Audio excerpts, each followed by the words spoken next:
Hello everyone, PKB REET 100 test series के अंतर्गत आज हम करेंगे आरटेट 2011 लेवल 2 सीडीपी के क्वेश्चंस। ये है हमारा मॉक नंबर 27। ऑल्दो बच्चों ये 2011 का पेपर है तो थोड़ा पुराना है, मगर इसमें से हम देख सकते हैं कि जो क्वेश्चन हमारे कुछ काम के हों तो देखने में क्या जाता है। और ये राजस्थान स्टेट ने लिया है और रीट की हम तैयारी करते हैं तो प्रीवियस पेपर करना ज़रूरी हो जाता है। तो चलिए कुछ जानने को मिलेगा, कुछ सीखने को मिलेगा। इस सोच के साथ इस वीडियो को शुरू करते हैं। पहला क्वेश्चन, निम्न में से कौन सा कथन विकास के बारे में सत्य है? अब डेवलपमेंट के बारे में कौन सी बात सत्य नहीं है ये हमें देखना है। Is not true. ठीक है, पहला, डेवलपमेंट प्रोडक्ट है इंटरेक्शन का, यानी अंतक्रिया का फल है। बिल्कुल सही, अंतक्रिया होती है तभी तो डेवलपमेंट होती है, विकास। यानी कि सोशल डेवलपमेंट जो है वो कॉग्निटिव डेवलपमेंट से आपस में दोनों इंटरेक्ट कर रही है। सामाजिक विकास हो रहा है तो किस किस तरीके से वो हमारे कॉग्निटिव संज्ञानात्मक विकास को प्रभाव करता है, तो वो इंटरेक्शन देखी जाती है ना, और वो प्रोडक्ट होती है इंटरेक्शन का। Development follows an orderly sequence, बिल्कुल सही। डेवलपमेंट एक जो है ऑर्डरली सीक्वेंस फॉलो करती है। बच्चा जो है अगर फिजिकल डेवलपमेंट देखी जाए उसकी, तो पहले जो है उसका वो गर्दन उठाता है, गर्दन जचाता है, फिर वो बैठता है, फिर वो क्रॉल करता है, और उसके बाद जो है वो चीजें पकड़ के खड़ा होता है और फिर चलना सीखता है। तो एक ऑर्डर है ना, तो ऐसे ही विकास का एक ऑर्डर होता है, सीक्वेंस होता है। डेवलपमेंट एक इंडिविजुअलाइज प्रोसेस है, बिल्कुल सही। डेवलपमेंट एक इंडिविजुअलाइज प्रोसेस है। इंडिविजुअल डिफरेंसेस होते हैं, ऑर्डर तो फिक्स होता है, मगर कौन कितने टाइम में करेगा तो वो इंडिविजुअल पे डिपेंड करता है, तो इसलिए ये एक इंडिविजुअल प्रोसेस है। तो ये भी ऑप्शन नहीं हो सकता। Fourth option, development proceeds from specific to general, ये गलत बात है, क्योंकि डेवलपमेंट जो होती है वो जनरल से स्पेसिफिक की तरफ चलती है, यानी सामान्य से विशिष्ट की ओर चलते हैं। बच्चा जो है पहले सामान्य रिस्पॉन्स करता है, बच्चा जो है पहले हाथ हिलाता है, उसके बाद वो स्पेसिफिक रिस्पॉन्स करता है, पेन पकड़ के लिखना सीखता है। तो हमेशा डेवलपमेंट जो होती है वो जनरल से स्पेसिफिक होती है, स्पेसिफिक से जनरल नहीं होती। इसलिए ये गलत है और यही इस क्वेश्चन का आंसर है। बालकों की सोच अमूर्तता की अपेक्षा मूर्त अनुभवों एवं प्रत्ययों से होती है, यह अवस्था है। चिल्ड्रन की थिंकिंग जो होती है वो ग्राउंडेड होती है कॉन्क्रीट एक्सपीरियंसेस एंड कॉन्सेप्ट्स के अंदर, यानी कि जो चीजें वो मैनिपुलेट कर सकते हैं, यानी कि जो सामान उन्हें दिख रहा है उसको करके जो देख रहे हैं। अब कंक्रीट वर्ड आ गया। कंक्रीट वर्ड जो होता है वो हमारे पियाजे की कॉन्क्रीट ऑपरेशनल स्टेज के अंदर होता है, जो हमारी थर्ड स्टेज है, मूर्त क्रियात्मक अवस्था। ठीक है, अब आप ये देख सकते हैं कॉन्क्रीट ऑपरेशन स्टेज जो होती है वो होती है हमारी 7 से 11। अब 7 से 11 ऑप्शन में हमें दे रखा है क्या? हाँ, ये रहा 7 से 12 लगभग, क्योंकि पहली जो होती है सेंसरी मोटर वो 0 से 2 होती है, फिर दूसरी होती है हमारी प्री ऑपरेशनल, वो 2 से 7 होती है। कंक्रीट ऑपरेशनल ये हमारी थर्ड है। इसके अंदर हमारा कॉन्क्रीट सामान के साथ बच्चा सीखता है, कंजर्वेशन आ जाता है, लॉजिक आ जाता है, मगर एब्स्ट्रैक्ट थॉट नहीं आती है, अमूर्त चिंतन नहीं आता। वो स्टेज 4 में आता है जो कि 12 एंड अबव होती है, तो इसलिए ये आंसर नहीं है। ये देखो, ये स्टेज 4 है, 12 एंड अबव। 2 से 7 ये स्टेज 2 है, प्री ऑपरेशनल वाली, और ये है बर्थ टू 2 ईयर्स, ये स्टेज 1 सेंसरी मोटर वाली। तो इसका आंसर है A. Human development is the product of joint contribution of both, मानव विकास किन दोनों के योगदान का परिणाम है। हमें पता है मानव का जो विकास है वो प्रोडक्ट है हेरिडिटी इनटू इन्वायरमेंट का। ये जो थी ये वुडवर्थ और मार्कस ने ये इक्वेशन दी थी कि हमारी हेरिडिटी जो आप लेकर पैदा हो रहे हो, जो आपकी जीन्स है, और इन्वायरमेंट यानी जो पर्यावरण आपको मिल रहा है, तो इसके ज्वाइंट इंटरेक्शन होती है जिससे हमारी डेवलपमेंट यानी विकास होता है। अब देखते हैं ऑप्शन को, पेरेंट्स एंड टीचर। पेरेंट्स से जो हमें मिल रहा है, तो हमें अगर जीन्स मिल रही है तो ये हम हेरिडिटी में आ जाएगा। ठीक है, इन्वायरमेंट सिर्फ टीचर नहीं है, और भी बहुत चीजें हैं, तो इसलिए ये ऑप्शन अपने आप में पूरा नहीं है, इसलिए काट देंगे। सोशियोलॉजिकल एंड कल्चरल फैक्टर्स, ये सिर्फ पर्यावरण की बात कर रहे हैं, अनुवांशिकता की बात नहीं कर रहे, इसलिए बी भी नहीं है। अब आ गया हेरिडिटी एंड इन्वायरमेंट। हाँ, हमें इक्वेशन से पता है कि डेवलपमेंट जो है वो is equal to heredity into, भाई हमेशा देखना ये प्रोडक्ट होता है, ये जमा नहीं होता, ये प्रोडक्ट होता है, गुणा आता है यहाँ पे। तो ये हमारा आंसर आ गया। नन ऑफ दिस इसका आंसर नहीं। Which of the following is not among the 4 determinants of intellectual growth stated by पियाजे, निम्न में से कौन पियाजे के अनुसार बौद्धिक विकास का निर्धारक तत्व नहीं है? भाई इसका आंसर आएगा नन ऑफ दिस, क्योंकि ये तीनों तो हैं और चौथा भी एक और है, मैं आपको बताऊंगी, जो कि मैच्योरेशन है। और आंसर की में इसका आंसर 1 दे रखा है जो कि मुझे सही नहीं लगा। मैं आपको इसकी एक्सप्लेनेशन देती हूँ। अब देख, पियाजे ने डिस्टिंग्विश किया था भाई डेवलपमेंट और लर्निंग को। डेवलपमेंट यानी कि आपका विकास, ठीक है, और लर्निंग यानी अधिगम को। अब विकास और अधिगम के बारे में उसने ये कहा, सबसे पहले हम देख लेते हैं अधिगम। अधिगम को उसने कहा कि अधिगम 2 तरीके का हुआ। अधिगम की डेफिनेशन में उसने कहा, पियाजे ने डिस्टिंग्विश किया लर्निंग को नैरो सेंस में यानी कि छोटे रूप में, संकीर्ण रूप में, और लर्निंग को वाइडर सेंस के अंदर, ठीक है। इसके अंदर आप देखेंगे कि जो हमारी लर्निंग नैरो सेंस में है उसका मतलब यह है कि आपने स्पेसिफिक रिस्पॉन्स सीख लिए किसी सिचुएशन को लेकर, और ये लर्निंग जो होती है ये सिर्फ सुपरफिशियल होती है यानी ऊपरी तौर पर होती है, जिसको आप जो है ज्यादा देर वो परमानेंट भी नहीं होती और आप जनरलाइज भी नहीं कर सकते क्योंकि आपने सिर्फ रिस्पॉन्स देना सीखा है, ठीक है। तो ये जो हो गई ये लर्निंग की अवधारणा उसने नैरो सेंस में ये कही। उसने कहा और लर्निंग जो वाइडर सेंस में होती है यानी ब्रॉड सेंस में होती है उसका मतलब होता है acquisition of general cognitive structures. आप जो है जनरल कॉग्निटिव स्ट्रक्चर्स डेवलप कर लेते हैं, उनका एक्विजिशन कर लेते हैं। जैसे कि आपका जो मेंटल स्कीमा है उसको जो है आपने एक स्कीम होती है उसके साथ आपने फिर एक पूरा मेंटल स्कीमा बना लिया, यानी चीजों के बारे में आपने फिर धीरे धीरे उसके बारे में कॉन्सेप्ट बना लिया। तो ये उसने कहा है लर्निंग वाइडर सेंस के अंदर। और उसने ये भी कहा था कि डेवलपमेंट जो है ना यानी विकास जो है वो अधिगम को एक्सप्लेन कर सकता है, अधिगम जो है वो विकास को एक्सप्लेन नहीं कर सकता। मैं भी आपको बताऊंगी वो कैसे। डेवलपमेंट उसने कहा जो हमारा विकास होता है ना वो हमारा एक सेल्फ रेगुलेटरी प्रोसेस के तहत होता है, यानी कि बच्चा जो है वो खुद से पर्यावरण में सीखकर अपने लिए मीनिंग मेकिंग प्रोसेस करता है, यानी कि child is the constructor of knowledge, ठीक है। इसके अंदर 4 फैक्टर्स इन्वॉल्व होते हैं जो कि अभी क्वेश्चन में भी पूछे गए। और ये मेयरली एक्विजिशन नहीं होता स्पेसिफिक रिस्पॉन्स का, जैसे कि बिहेवियरिस्ट कहते हैं कि हम जो स्पेसिफिक रिस्पॉन्स जिस चीज पे देते हैं तो ऐसी लर्निंग नैरो धारणा पियाजे नहीं रखते हैं। अब हम देखते हैं पियाजे ने डेवलपमेंट और लर्निंग को कैसे बताया कि हमारा जो है डेवलपमेंट जो है वो इन्फ्लुएंस करती है लर्निंग को, ठीक है। डेवलपमेंट के बारे में उसने कहा कि डेवलपमेंट यानी विकास वो 4 चीजों से प्रभावित होता है। जैसे क्वेश्चन में पूछा गया था संज्ञानात्मक विकास किस किस चीजों से प्रभावित हो रहा है या इंटेलेक्चुअल, तो उसने जनरल बातों में कहा कि विकास 4 चीजों से प्रभावित होता है। सबसे पहला होता है हमारा फिजिकल स्ट्रक्चर या फिर हमारा मैच्योरेशन। इसका मतलब यह है कि आप जब तक मैच्योर नहीं होंगे तो जब तक आप उस चीज को परिपक्व नहीं होंगे चीज नहीं सीख नहीं पाएंगे। जैसे कि आप 5वीं के बच्चे को आप कैलकुलस नहीं यानी हाई लेवल अलजेब्रा नहीं सिखा सकते क्योंकि उसका उस तरीके का कॉग्निटिव डेवलपमेंट संज्ञानात्मक विकास नहीं हुआ है, ठीक है। ये आ गई फिजिकल स्ट्रक्चर की बात। और दूसरा आता है उसने बात की एक्सपीरियंस की। उसने कहा कि हमारे एक्सपीरियंस 2 तरीके के हो गए। एक हो गए हमारे फिजिकल एक्सपीरियंस यानी कि हमारे जो हमें फिजिक्स से मतलब जो हम चीजों को देखकर और एक्सपीरियंस कर रहे हैं, ठीक है। जैसे कि physical experience involves gaining knowledge of object by observing them directly. आप सीधा देख रहे हैं और उनके बारे में समझ पैदा कर रहे हैं। अब एक्सपीरियंस उसने कहा 2 तरीके के हुए, फिजिकल जो आप सीधा देखकर समझ पैदा कर रहे हैं और एक लॉजिको मैथमेटिकल। अब लॉजिको मैथमेटिकल के लिए देखिए ध्यान से देखिएगा, ये मैथ्स पेडागोजी में भी सवाल आता है। Logico mathematical experience involves an internal coordination of individuals action.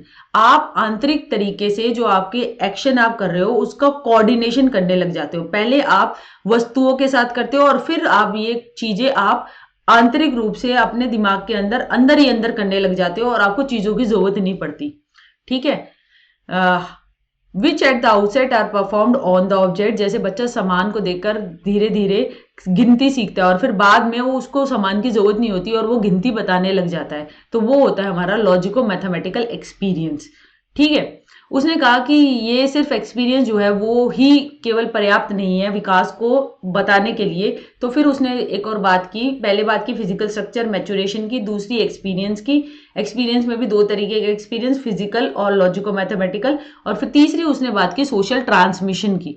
Social transmission के बारे में उसने ये कहा था कि जो हमारे स्कूल और ऐसी जो संस्थाएं हैं ना तो वो जो है वो एक तरीके का एक्सीलेटर का काम कर सकती है, मगर काम मेनली बच्चे को करना है। मतलब अगर पियाजे ने कहा था कि स्कूल जैसी ये संस्थाएं होती है ना ये जो है ये कंट्रीब्यूट कर सकती हैं बच्चे के कॉग्निटिव डेवलपमेंट के लिए, मगर ये सोली डिटरमाइन नहीं करती, मतलब यही सब कुछ डिटरमाइन करे ऐसा नहीं है।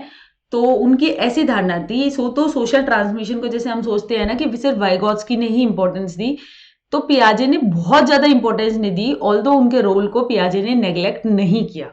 ठीक है, तो और सिर्फ सोशल ट्रांसमिशन से जो है आप कॉग्निटिव डेवलपमेंट के बारे में बता देंगे, तो उसने कहा ये भी अपने आप में पर्याप्त बात नहीं है। इसलिए हमारी फोर्थ बात आई हमारी इक्विलिब्रेशन। दिस कॉन्सेप्ट इन्वॉल्व्स, इसके अंदर बच्चा जो है वो सेल्फ रेगुलेटरी प्रोसेस के तहत, यानी खुद जो है वो मीनिंग मेकिंग कर रहा है, खुद जो है वो अपने स्कीमा का विस्तार कर रहा है। तो क्या होता है इक्विलिब्रेशन के अंदर जो है बच्चा एसिमिलेशन और अकोमोडेशन करता रहता है, यानी कि कोई सामान आता है और वो उसकी पुरानी स्कीम में फिट बैठ जाता है तो वो उसको एसिमिलेट कर लेता है। अगर फिट नहीं बैठता तो क्या होता है डिसइक्विलिब्रियम की सिचुएशन पैदा होती है, यानी असंतुष्टि, तालमेल बिगड़ जाता है। तो वो क्या करता है अकोमोडेट करने की कोशिश करता है, वो नई स्कीम्स की कंस्ट्रक्शन करने लगता है, या फिर जो पुरानी स्कीम्स थी उनमें कुछ चेंज करता है। तो इक्विलिब्रेशन की उसने ये बात की। तो 4 प्रोसेस की बात इसके अंदर हुई। फिजिकल स्ट्रक्चर मैच्योरेशन यानी परिपक्वता, दूसरा एक्सपीरियंस जो कि हमारा फिजिकल, भौतिक और लॉजिको मैथमेटिकल एक्सपीरियंस की बात की उसने, तीसरा सोशल ट्रांसमिशन की बात की, और चौथा इक्विलिब्रेशन की बात। आप ये जो इंफॉर्मेशन है इसका स्क्रीनशॉट लेकर 1-2 बार पढ़ेंगे तो शायद आपको और अच्छी तरह क्लियर हो जाएगा। पढ़िएगा, ये बहुत ही महत्वपूर्ण है। इस क्वेश्चन का आंसर हमारा हो गया नन ऑफ दिस, क्योंकि सोशल ट्रांसमिशन, एक्सपीरियंस, इक्विलिब्रेशन और मैच्योरेशन, चारों की बात उसने इंटेलेक्चुअल ग्रोथ के लिए की थी। ये जो है ये चारों बातें डेवलपमेंट के एस्पेक्ट को बताती है। और हाँ, एक और बात उसने बहुत इंपॉर्टेंट कही, डेवलपमेंट जो है ना, विकास, वो अधिगम को एक्सप्लेन कर सकता है, अधिगम अपने आप में विकास को एक्सप्लेन नहीं कर सकता। तो याद रखिएगा, डेवलपमेंट जो कि हमारी इन 4 पॉइंटों से हो रही है वो एक्सप्लेन कर सकती है अधिगम को। अधिगम जो है जो नैरो सेंस में हुआ है या ब्रॉड सेंस में हुआ, नैरो सेंस की तो हमने पहले ही बता दिया कि बच्चा जो है वो एक सिर्फ रिस्पोंडेंट का काम कर रहा है, और ब्रॉड सेंस में जो है वो सेल्फ रेगुलेटरी यानी खुद करके सीख रहा है। मगर लर्निंग जो है वो अपने आप में विकास के बारे में नहीं बता सकती। तो डेवलपमेंट जो है एक्सप्लेन कर सकती है लर्निंग को, learning can not explain development, ये पियाजे का व्यू था। विशेष आवश्यकता वाले बच्चों को पढ़ाने के लिए निम्नलिखित में से कौन सी व्यू रचना अधिक महत्वपूर्ण उपयुक्त है। भाई क्या करना है, आप किस तरीके से स्पेशल नीड वाले बच्चों को पढ़ा सकते हो। पहला, discussion in the classroom involving maximum number of students, अधिकतम बच्चों को सम्मिलित करते हुए कक्षा में चर्चा करा सकते हो। हाँ ये है, मगर इसमें फिर भी अगर जो पार्ट नहीं ले पा रहे स्पेशल नीड वाले तो वो तो लेंगे ही नहीं, तो इसलिए ये नहीं है answer. Demonstration by teacher involving students, अब टीचर जो है बच्चों को सम्मिलित करते हुए निर्देशन कर रही है, तो इसमें भी सारे बच्चे इन्वॉल्व नहीं है और स्पेशल वाले नहीं हो पाएंगे। कोऑपरेटिव लर्निंग, हाँ सहकारी अधिगम होगा, पीयर ट्यूटरिंग होगी यानी सहपाठियों द्वारा अनुशिक्षण होगा, तो इससे जो है स्पेशल बच्चे वो और ज्यादा जुड़ पाएंगे। इंक्लूसिव एजुकेशन के तहत भी इन दोनों पॉइंट्स को फोकस किया गया है, तो यही इसका आंसर है। एबिलिटी ग्रुपिंग तो हमें करनी ही नहीं कि ये इंटेलिजेंट ये कम इंटेलिजेंट, उससे तो जो है वो बिल्कुल भी अच्छी स्ट्रेटेजी नहीं है इंक्लूजन की। तो डी इसका आंसर नहीं है, इसका आंसर सी है। इस क्वेश्चन के भी आंसर की में मुझे आंसर सही नहीं लगा, तो मैं अपनी समझ जो आंसर मुझे सही लगता है मैं आपको बताती हूँ कि समस्या के अर्थ को जानने की योग्यता, वातावरण के दोषों, कमियों एवं रिक्तियों के प्रति सजगता, ये जो है ये विशेषता किसकी है। भाई ये विशेषता है गिफ्टेड चिल्ड्रन की, वो बता पाएगा कि प्रॉब्लम क्या है और वीकनेस क्या है, क्या गैप्स है इन्वायरमेंट के अंदर, तो वो ज्यादा गिफ्टेड की बात है। तो यानी प्रतिभाशाली बालकों की जो कि चीजों पे लगे रहते हैं, जिनका IQ 140 एंड अबव होता है। ठीक है, एवरेज चिल्ड्रन का इसे कुछ लेना देना नहीं है। क्रिएटिव चिल्ड्रन, सृजनशील बालक जो है वो तो क्या करेगा कि प्रॉब्लम जो है उसके नए नए सॉल्यूशन, नई नई बातें, फ्लेक्सिबिलिटी, वो सारी बातें करेगा। तो इन्वायरमेंट के गैप्स वगैरह को आइडेंटिफाई करना, तो वो ज्यादा उपयुक्त जो है वो गिफ्टेड के लिए लग रहा है, इसलिए इसका आंसर क्रिएटिव नहीं हो सकता मेरे हिसाब से। एक कॉलेज जाने वाली लड़की ने फर्श पर कोट फेंकने की आदत डाल ली है। लड़की की मां ने उसे कहा कि कमरे से बाहर जाओ और कोट को खूंटी पर टांगो। लड़की अगली बार घर में प्रवेश करती है तो कोट को हाथ पर रखकर अलमारी की तरफ जाकर कोट को खूंटी पर टांग देती है। तो यह उदाहरण क्या है। तो अब माँ ने जो है वो लड़की को कहा, उससे क्या हुआ, कहने से जो है उसके एक चेन लर्निंग हुई, यानी कि उस तरीके का उसने एक नियम बनाया कि मैं घुसूंगी तो हाथ पे लूंगी, और फिर मतलब एक स्टेप बाय स्टेप उसने करा ना, तो इसलिए इसका आंसर चेन लर्निंग है। स्टिमुलस तो ये होता कि माँ डांटती और एकदम से वो कर देती है, अब लड़की ने खुद से जो है वो हाथ पे डाला, तो स्टेप बाय स्टेप जो लर्निंग होती है ना वो चेन लर्निंग होती है, वो स्टिमुलस रिस्पॉन्स लर्निंग नहीं होती, ये तो 1 स्टेप लर्निंग होती है। और चेन लर्निंग होती है उसमें कई स्टेप होते हैं। कॉन्सेप्ट लर्निंग यानी यानी प्रत्यय का अधिगम तो नहीं हो रहा इसके अंदर कि वो कोई चीज के बारे में कॉन्सेप्ट बना रही हो, ऑल ऑफ दिस भी इसका आंसर नहीं है। एक्सट्रिंसिक मोटिवेशन यानी बाहर से होने वाली अभिप्रेरणा, तो उसके अंदर क्या क्या आता है, प्रेज और ब्लेम। हाँ, आप किसी की तारीफ करते हैं या उसमें ब्लेम डालते हैं, दोषारोपण करते हैं, तो ये तो एक्सट्रिंसिक मोटिवेशन है। राइवलरी, दुश्मनी, वो तो आप बाहर से ही कहते हैं ना, या शो करते हैं अपने शब्दों में या किसी चीज में, वो भी एक एक्सट्रिंसिक मोटिवेशन है। रिवॉर्ड्स देना यानी पॉजिटिव, और पनिशमेंट यानी नेगेटिव, ये भी एक तरीके की एक्सट्रिंसिक मोटिवेशन है, क्योंकि बाहर से मिल रही है, अंदर से तो कुछ नहीं हो रहा ना। नॉलेज ऑफ रिजल्ट्स यानी कि ये जो है ये रिजल्ट आने वाला है, तो वो क्या करेगा, वो आपको प्रेरित करेगा, तो वो एक तरीके की रिजल्ट्स की नॉलेज होना भी एक तरीके की एक्सट्रिंसिक मोटिवेशन है। तो इसलिए इसका आंसर जो है वो ऑल ऑफ दिस है। नॉलेज ऑफ रिजल्ट्स के प्रिंसिपल पे भी ही जो है वो प्रोग्राम इंस्ट्रक्शन जो स्किनर ने दी थी ना भाई, वो बनाई गई थी कि बच्चा जो है वो करता है और उसको पता है कि अब मैं ऑप्शन करूंगा तो ये आंसर आया, अगर ये गलत है तो वो दोबारा से उस प्रोग्राम में पीछे जाता है और देखता है कि ये नहीं है तो मैं इस स्टेप पे चला जाऊं। तो नॉलेज ऑफ रिजल्ट से वो उसकी लर्निंग होती रहती है। और नॉलेज ऑफ रिजल्ट्स कहाँ से मिल रहे हैं, बाहर से मिल रहे हैं, तो इसलिए वो एक्सट्रिंसिक मोटिवेशन है यानी बाह्य अभिप्रेरणा है। इस प्रक्रिया में व्यक्ति दूसरों के व्यवहार को देखकर सीखता है, न कि प्रत्यक्ष अनुभव को कहा जाता है। क्या होता है भाई, वो सोशल लर्निंग होती है, वो ऑब्जर्वेशनल लर्निंग होती है, जो कि बेंड्यूरा ने बात की थी। बच्चा जो है वो देखता है और फिर जो है उस पर ध्यान देता है, फिर उसको रिप्रोड्यूस करता है और फिर उसे रीइंफोर्समेंट मिलती है। तो मतलब इसके स्टेप्स है ये, उनको वो करता है तो उसको बिहेवियर को वो सीख जाता है। कंडीशनिंग के अंदर तो स्टिमुलस और रिस्पॉन्स की पेयरिंग की जाती है। एक्सपेरिमेंटल के अंदर तो बच्चा कोई किसी चीज का प्रयोग कर रहा होता है, जैसे कि आप साइंस की लैब्स के अंदर कर रहे हो, तो वो भी आंसर नहीं है। और इंसिडेंटल लर्निंग वो होती है जो एकदम से हो जाती है, पता ही नहीं होता कि किस पॉइंट पे वो हो गई और अचानक से होती है, ऐसा तो नहीं है। इसके अंदर तो बच्चा जो है वो देख रहा है, ऑब्जर्व कर रहा है, यानी ध्यान दे रहा है और फिर सीख रहा है। तो ये एक सोशल लर्निंग है, ऑब्जर्वेशनल लर्निंग है, जो कि बेंड्यूरा ने कही। लर्निंग डिसेबिलिटी का क्या सिम्टम है, यानी अधिगम निर्योग्यता का क्या लक्षण है। टेंडेंसी टू एस्केप यानी भागने की भी प्रवृत्ति होना, भगोड़ापन नहीं। Restless and energetic and destructive, अब ये जो है रेस्टलेस होना सही है, मगर डिस्ट्रक्टिव और एनर्जेटिक ये मतलब दोनों चीजें सही सी नहीं लग रही, तो इसलिए हम नेक्स्ट ऑप्शन पे जाते हैं। डिसऑर्डर्स ऑफ अटेंशन, बिल्कुल सही। हमारा जो ADHD है ना, attention deficit hyper active disorder, वो एक तरीके की अधिगम की निर्योग्यता है, उसका एक एग्जाम्पल है। और उसके अंदर क्या होता है, उस पर ध्यान केंद्रित नहीं होता, तो डिसऑर्डर्स होते हैं अटेंशन के। तो ये आंसर और उपयुक्त और पिन पॉइंटेड है, तो इसलिए हम सी लगाएंगे।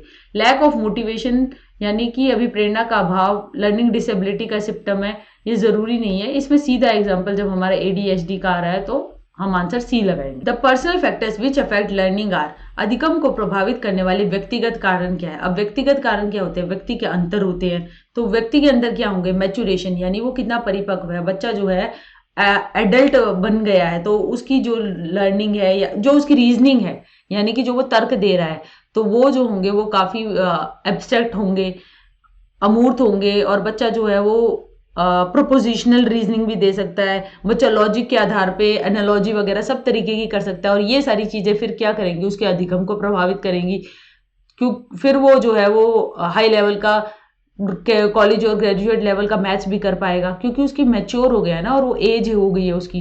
तो ये जो है ये पर्सनल फैक्टर है, इंसान के व्यक्तिगत है, अंदर है।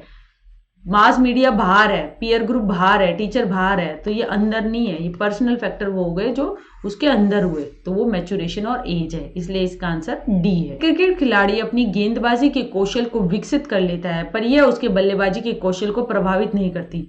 एक चीज सीखी, दूसरी चीज को कोई प्रभावित नहीं करी, तो क्या हुआ, जीरो ट्रांसफर हुआ।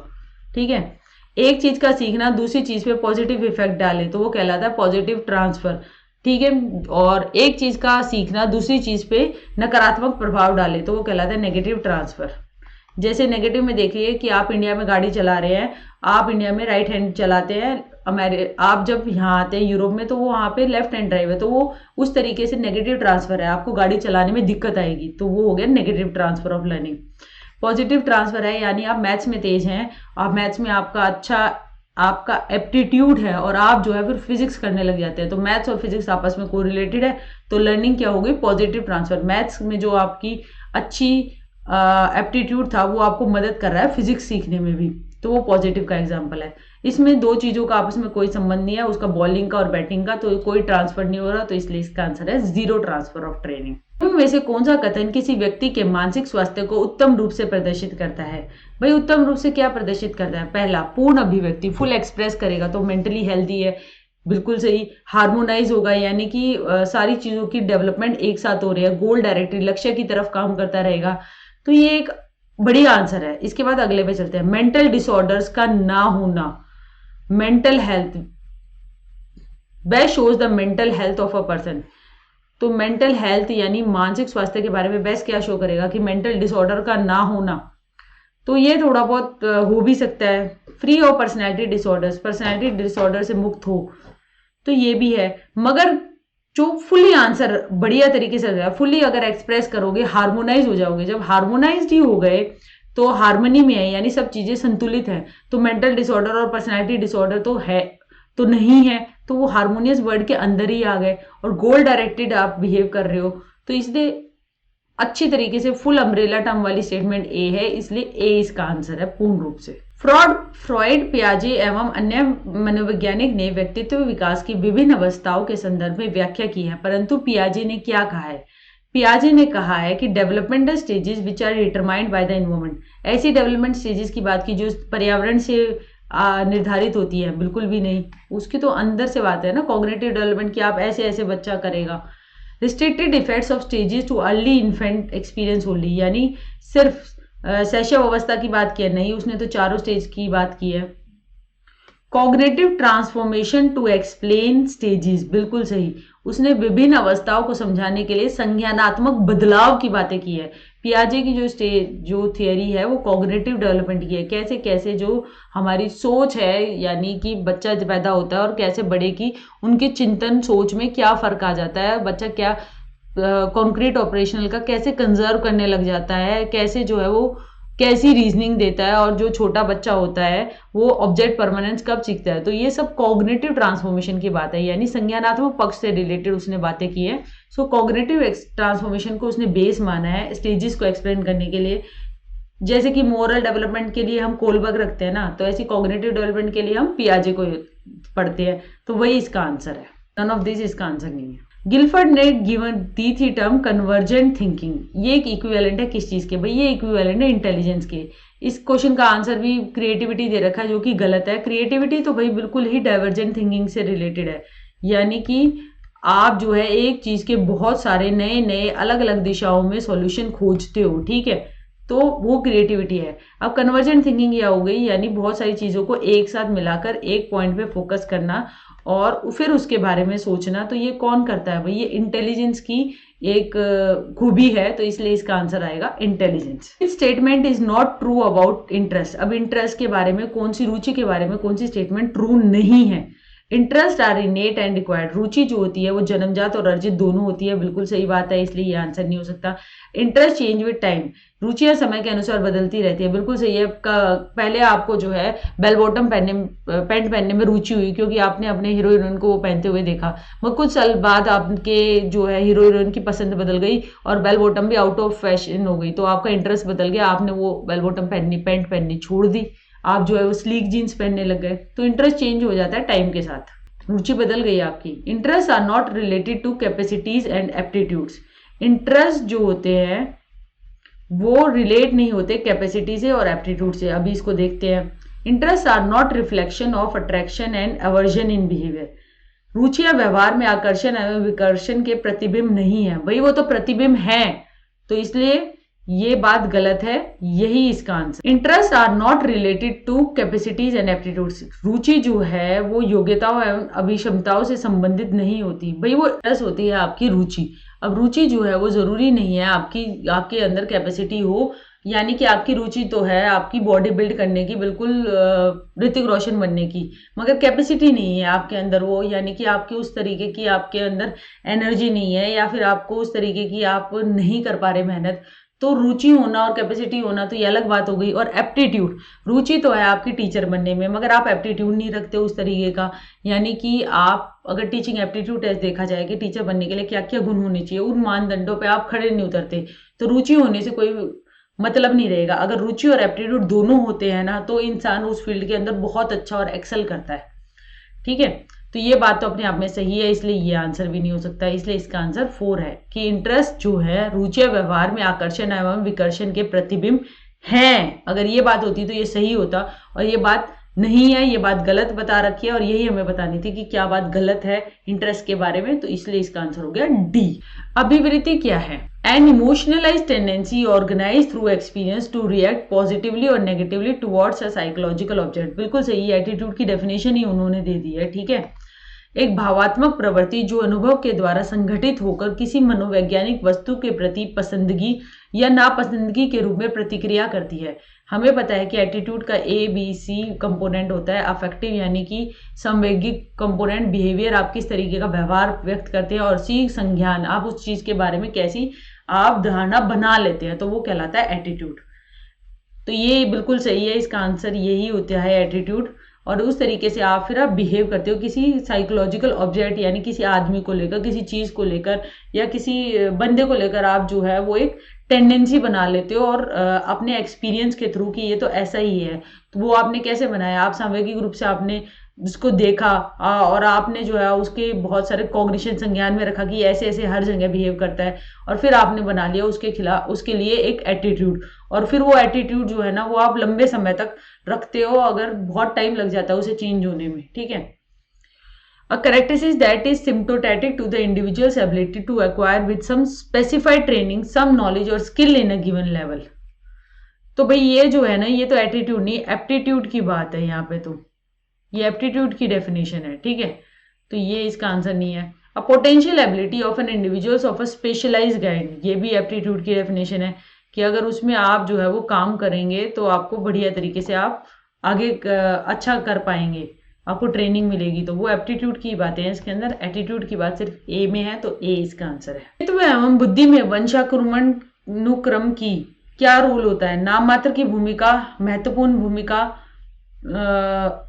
अपूर्वानुमेय भूमिका या आकर्षक भूमिका? भाई मुझे ग्रेट लगा, यानी महत्वपूर्ण भूमिका होती है, क्योंकि हमारी कोई भी चीज होती है तो उसके अंदर हमारा हेरिडिटी इंपॉर्टेंट रोल प्ले करती है। हमने उसमें पढ़ा भी बहुत सारी हेरिडिटी की स्टडीज में, इंडिविजुअल डिफरेंसेस की स्टडी में। सो और आंसर की में दे रखा है नाम मात्र भूमिका, तो ये मुझे आंसर बिल्कुल सही सा नहीं लगा, मुझे तो बी इसका आंसर लगा। आप भी देख सकते हैं, अगर आप मेरी बात से सहमत नहीं होते तो आप मुझे टेलीग्राम ग्रुप में बता सकते हैं कि ये लिटरेचर ऐसा है कि इसमें ये इस चीज को दिखाया गया अच्छी तरह। जितना मैंने पढ़ा है मुझे ऐसा लगता है कि अ ग्रेट रोल है, यानी क्योंकि कोई भी चीज है वो प्रोडक्ट है हेरिडिटी और इन्वायरमेंट की, वातावरण का भी उतना ही रोल है और हेरिडिटी का भी। आप किसी एक को ज्यादा एक को कम ऐसे नहीं कर सकते। 19 which of the following is the store house of our unfulfilled desire. अब ये आ गए हमारे फ्रॉइड के साइको एनालिसिस पे क्वेश्चन। जिन इच्छाओं की पूर्ति नहीं होती उसका भंडार गृह कहाँ होता है? भाई वो होता है इड में। आप जो है अनकॉन्शियस के अंदर इड होता है, डूबा हुआ होता है सारा, उसके अंदर सारे अनफुलफिल्ड डिजायर्स, ड्रीम्स, एक्सपेक्टेशंस, मतलब जो आपके लालच और जो आपकी ऐसी भावनाएं जो अनैतिक सी लगती हैं वो सब इड के अंदर, यानी इड के अंदर छुपा देते हैं, ठीक है। ये जानवर प्रवृत्ति जैसा होता है, तो इसका आंसर ये है। डिफेंस मैकेनिज्म, रक्षा तंत्र बहुत सहायता करते हैं हिंसा से निपटने के लिए, नहीं स्ट्रेस से निपटने के लिए। बिल्कुल सही। जब स्ट्रेस वाली सिचुएशन आती है ना तो हमारा जो ईगो होती है ना, जो कि रियलिटी प्रिंसिपल पे काम करती है, तो वो कोशिश करती है कि सामंजस्य बना रहे, संतुलन बना रहे, तो उस तरीके के वो डिफेंस मैकेनिज्म्स छलावे ये यूज करने लग जाती है स्ट्रेस से बचने के लिए। प्रोजेक्शन का यूज कर लिया उसने, जैसे कि खुद का दोष दूसरे पे मढ़ दिया ताकि आपकी ईगो जो है वो शांत रहे, और जैसे कि आप का इम्बैलेंस ना बिगड़े, दोषारोपण कर दिया, तो वो सब जो है वो डिफेंस मैकेनिज्म है। और जिसको ईगो यूज करती है स्ट्रेस से डील करने के लिए, यही इसका आंसर है। फैटिग थकान से निपटने के लिए नहीं होता, ना स्ट्रेंजर से निपटने के लिए होता, स्ट्रेस से निपटने के लिए होता है, दबाव से निपटने के लिए होता है। Which of the following will serve as a most satisfying defense mechanism for the physically handicapped individual? शारीरिक निर्योग्यता वाले व्यक्ति के लिए निम्न में से कौन सी युक्ति रक्षा तंत्र में सबसे संतोषजनक होगी? भाई इसका आंसर जो मुझे लगा था ना वो था कंपनसेशन, ठीक है। तो इसलिए मेरे को इसका आंसर जो है वो इनमें से कोई नहीं लगा। ऑल्दो पेपर में फैंटेसी दे रखा है, वो मुझे नहीं लगा फैंटेसी कल्पना करके वो अपने आप को सुपरमैन बनने लग जाए, सोचने लग जाएगा, तो कैसे उसका ईगो इतनी सेटिस्फाई होगी। कंपनसेशन, हाँ, जहां वो उसकी कमी है, अगर वो उस चीज को यानी फिजिकली हैंडीकैप्डनेस में उसकी कमी है और वो माउंट एवरेस्ट चढ़ जाती है कोई लड़की, तो वो जो है उस चीज को कंपनसेट कर रही है, ठीक है, उस किसी और क्षेत्र में अपने आप को बहुत अच्छी तरह प्रूव करके दिखा रही है, तो उसमें उन्हें फिजिकली चैलेंज वालों को बहुत ज्यादा सेटिस्फेक्शन मिलता है। तो मेरे ख्याल से इसका आंसर कंपनसेशन होगा। और ये टर्मिनोलॉजी भी गलत है, आज की डेट में हैंडीकैप वर्ड बिल्कुल यूज नहीं किया जाता। Physically challenge, person with special needs, इस तरीके से बोला जाता है। तो ऐसे वर्ड्स अगर पेपर में भी आए, अगर ऐसे शब्द आए कि ये शब्द यूज किया जाए तो ऐसे काट देना, तो हैंडीकैप शब्द को यूज नहीं करना। आइडेंटिफाई करना, अपने आप को किसी और से समझ के करना कि इससे मैं आइडेंटिफाई करता हूँ, इस और आइडियोलॉजी से, तो वो भी इसका आंसर नहीं है। रैशनलाइजेशन यानी कि स्वीट लेमन्स, मीठे नींबू, और सोर ग्रेप्स यानी खट्टे अंगूर, ये तो वही बात है, जो चीज नहीं मिल पाती फिर उसके बारे में आप जो है वो तर्क दे रहे होते हो, तो रैशनलाइजेशन वो है, वो भी इसका आंसर नहीं है। इसका आंसर डी, कंपनसेशन होना चाहिए। CAT children's perception test design किया गया था बच्चों के लिए 3 से 10 साल के लिए। हाँ भाई, ये बेलाग ने किया था, और इसके कार्ड जो थे वो 10 थे, ठीक है, और ये तो कलर फ्री टेस्ट था, रंगीन नहीं थे भाई वो कार्ड, ठीक है। और ये जो कार्ड थे, इन कार्डों के अंदर जो था, जो टैग था ना, जो मुरे मोर्गन ने बनाया था, उसके अंदर जो थे वो आदमी, औरत, ये सब थे, मगर इन और या फिर चीजें थी। इसके अंदर क्या किया गया था, एनिमल्स को यूज किया गया था, जानवरों को लोगों की जगह पे, क्योंकि बच्चे जो हैं वो जानवरों से ज्यादा आइडेंटिफाई कर पाते हैं और जानवरों को ज्यादा प्यार और क्लोज लगते हैं उन्हें, तो इसलिए इसमें एनिमल्स को यूज किया गया था पीपल की जगह पिक्चर्स के अंदर। इसका आंसर बी है। In order to nurture creativity a teacher should take help of which of the following. सृजनशीलता के पोषण के लिए एक अध्यापक को निम्न में से किस विधि की सहायता लेनी चाहिए। सृजनात्मकता, एक चीज के कई यूजेस, आप जो है नई नई बातें लाना, फ्लुएंसी रखना, फ्लेक्सिबल होना सोच के अंदर, यानी लचीलापन होना, अड़िग ना होना, एक ही चीज पढ़ के ना बैठ जाना, नई चीज का क्रिएशन होना, तो ये किस मेथड से सबसे ज्यादा होती है भाई। ब्रेन स्टॉर्मिंग एक मेथड था जो कि ऑसबर्न ने दिया था, जो कि यूज किया जाता है क्रिएटिविटी को इंक्रीज करने के लिए। विचार आवेश यानी एक चीज के ऊपर बहुत सारे ढेरों आइडिया जो है वो डिस्कस किए जाते हैं, लाए जाते हैं, जैसे कि कई डिस्कशंस में भी कहा जाता है कि let's brainstorm on this topic, और उस टॉपिक के ऊपर जितना ब्रेन के अंदर, देखो शब्द कैसे बना है, ब्रेनस्टॉर्म यानी दिमाग में तूफान उठ जाना, तो दिमाग में तूफान क्या उठेगा, विचारों का, और विचारों का तो तूफान उठेगा जब बहुत सारे नए विचार आएंगे, तो क्या होगी, सृजनात्मकता होगी। तो कई बार शब्दों को तोड़कर शब्दों के अर्थ उन्हीं में छुपे होते हैं, अगर नहीं समझ में आए तो भी शब्द अपने आप में खुद ही आंसर बता रहे होते हैं, तो उस नजर से देखिए, ठीक है। लेक्चर मेथड तो एक तरीके से टीचर बोल रही है, टीचर सेंटर्ड मेथड है, वो तो कभी भी क्रिएटिविटी को बढ़ाएगा ही नहीं। ऑडियो विजुअल एड्स के अंदर भी बच्चा जो है वो पैसिव रेसिपिएंट है। अगर कोई छोटा बच्चा है वो गानों की वीडियो देख रहा है, तो उसमें वो क्रिएटिविटी कहाँ से आएगी, वो तो सिर्फ देख रहा है ना, उसमें कोई इंटरेक्शन थोड़ी हो रही है। और डी इसका आंसर नहीं है। विच of the following statement is incorrect, निम्न में से कौन सा कथन सही नहीं है। तो कथन क्या है, वो गलत है, आपको गलत वाला पहचानना है, ठीक है, सीधा सा। Need is not a physiological stage of deprivation, यानी आवश्यकता वंचना की शारीरिक अवस्था नहीं है, ये बात तो गलत है, तो यही हो गया हमारा आंसर, क्योंकि आवश्यकता जो है वंचना की शारीरिक अवस्था है, फिजियोलॉजिकल स्टेज ऑफ डेप्रिवेशन है, कोई चीज मिल नहीं रही तो उसकी कमी आ रही है, तो वो नीड है। ड्राइव जो है वो एक फोर्स है, अराउजल है, जो कि साइकोलॉजिकल कंसिक्वेंस है नीड का, जो कि आपको किसी काम पे लगाए रखता है ताकि आप वो नीड फुलफिल कर सको। So drive is a psychological consequence of need, बिल्कुल सही बात है, तो इसलिए ये आंसर नहीं हो सकता। Need and drive are parallel but not identical, हाँ ये पैरेलल है मगर ये एक जैसे नहीं है, क्योंकि नीड जो होती है वो ड्राइव को पैदा करती है, ठीक है, नीड से ड्राइव निकलती है, ये भी आंसर नहीं हो सकता। Instincts are innate biological forces, instinct की बात जैसे कि जानवरों का, जैसे पलायन का, जैसे मैकडूगल ने जो थी हमारी 14 इंस्टिंक्ट दी थी जिस पे आधारित संवेग दिए थे, तो ये जन्मजात होते हैं, इनको सिखाया नहीं जाता, और उस पे आधारित जो है वो संवेग है जो कि बंदा करता है, तो ये इनेट होते हैं, बायोलॉजिकल फोर्सेस होते हैं। जैसे कि इंस्टिंक्ट हो गई अपनी प्रोजेनी को आगे बढ़ाना, यानी कि अपने जैसे और बच्चे पैदा करना, अपने वंश को आगे बढ़ाना, तो वो इंस्टिंक्ट है, ठीक है। आर इनेट बायोलॉजिकल फोर्सेस, ये बात बिल्कुल सही है, तो इसलिए ये भी आंसर नहीं हो सकता, इसका आंसर हो गया ए। आरटी एक्ट 2009 ने के कितने number of working hours specify करे हैं एक हफ्ते में टीचर के लिए? शिक्षक अधिकार अधिनियम 2009 में एक अध्यापक के लिए न्यूनतम कार्य घंटे प्रति सप्ताह निर्धारित किए गए हैं 45 आवर्स, यानी एक सप्ताह में 45 घंटे। ठीक है, फैक्चुअल क्वेश्चन है, 45 घंटे एक सप्ताह में, याद रखिएगा। ठीक है, शिक्षा का अधिकार अधिनियम 2009 में एक अध्यापक को निम्न में से किस दायित्व को पूरा करना होगा? क्या करना पड़ेगा? Maintain regularity and punctuality in attending school, विद्यालय में नियमित रूप से समय पर उपस्थित होना होगा। भाई हाँ, वो तो होना ही होता है। Conduct and complete the curriculum, पाठ्यक्रम का संचालन करना, पूरा करना पड़ेगा। कंप्लीट इंटायर करिकुलम इन स्पेसिफाइड टाइम, संपूर्ण पाठ्यक्रम को निर्धारित समय पर पूरा करना पड़ेगा। हाँ, इसी तरीके से तो फिर सिलेबस बनाया गया है कि फर्स्ट टर्म में इतना करा लेना, सेकंड में इतना करा लेना, तो ऑल ऑफ दिस इसका आंसर है। ये सारी बातें तो करनी ही है। एनसीएफ 2005 ने सजेस्ट किए हैं कुछ एक्टिविटी पीस एजुकेशन को प्रमोट करने के लिए। Which one of the following is enlisted in the curriculum framework? अब करिकुलम फ्रेमवर्क के लिए में कौन सी इनलिस्ट की गई है? ठीक है, महिलाओं के प्रति आदर एवं जिम्मेदारी का दृष्टिकोण विकसित करने के लिए कार्यक्रम आयोजित किए जाते हैं। ठीक है, नैतिक शिक्षा को पढ़ाया जाए। Teach peace education as a separate subject, भाई एज ए सेपरेट सब्जेक्ट तो नहीं रखना, ना आपको मोरल एजुकेशन ऐसे पढ़ानी है, आपको तो इंटीग्रेट करना है करिकुलम के अंदर पीस एजुकेशन को, ताकि जो है आप बच्चा जो है वो उन्हीं के अंदर सीख जाए, उन्हीं के अंदर ऐसी भावना सीख जाए कि हमें जो है शांति स्थापित करके रखनी है, एक दूसरे के डाइवर्सिटी को रिस्पेक्ट करना है, और पीस की भावना और कन्फ्लिक्ट रेजोल्यूशन कैसे होते हैं, तो इसको आप जो है डिफरेंट सब्जेक्ट के अंदर एक्टिविटी कराते हुए ही टीचर जो है वो बच्चों को सिखाए। क्योंकि जो फिजिकल कमी है, यानी फिजिकल तरीके से कोई चोट लगती है, उसकी दवाई तो जो है वो डॉक्टर से मिल जाती है, मगर जो इमोशनल हीलर्स हैं, जो सामूहिक रूप से हील करते हैं, तो वो सारा काम जो हीलर्स का काम करना है ना, वो टीचर को करना है। और वो टीचर कैसे कर सकती है? जब वो शांति खुद अपने अंदर लेकर आए, और वो जो है उस तरीके की शांति की एजुकेशन किस किस तरीके से परपेचुएट होती है, तो उसको वो करिकुलम के यानी सब्जेक्ट्स के अंदर ही उनके अंदर ले जाए और बच्चों को सिखा दे। ठीक है, और को करिकुलर एक्टिविटी में भी लेके जाए।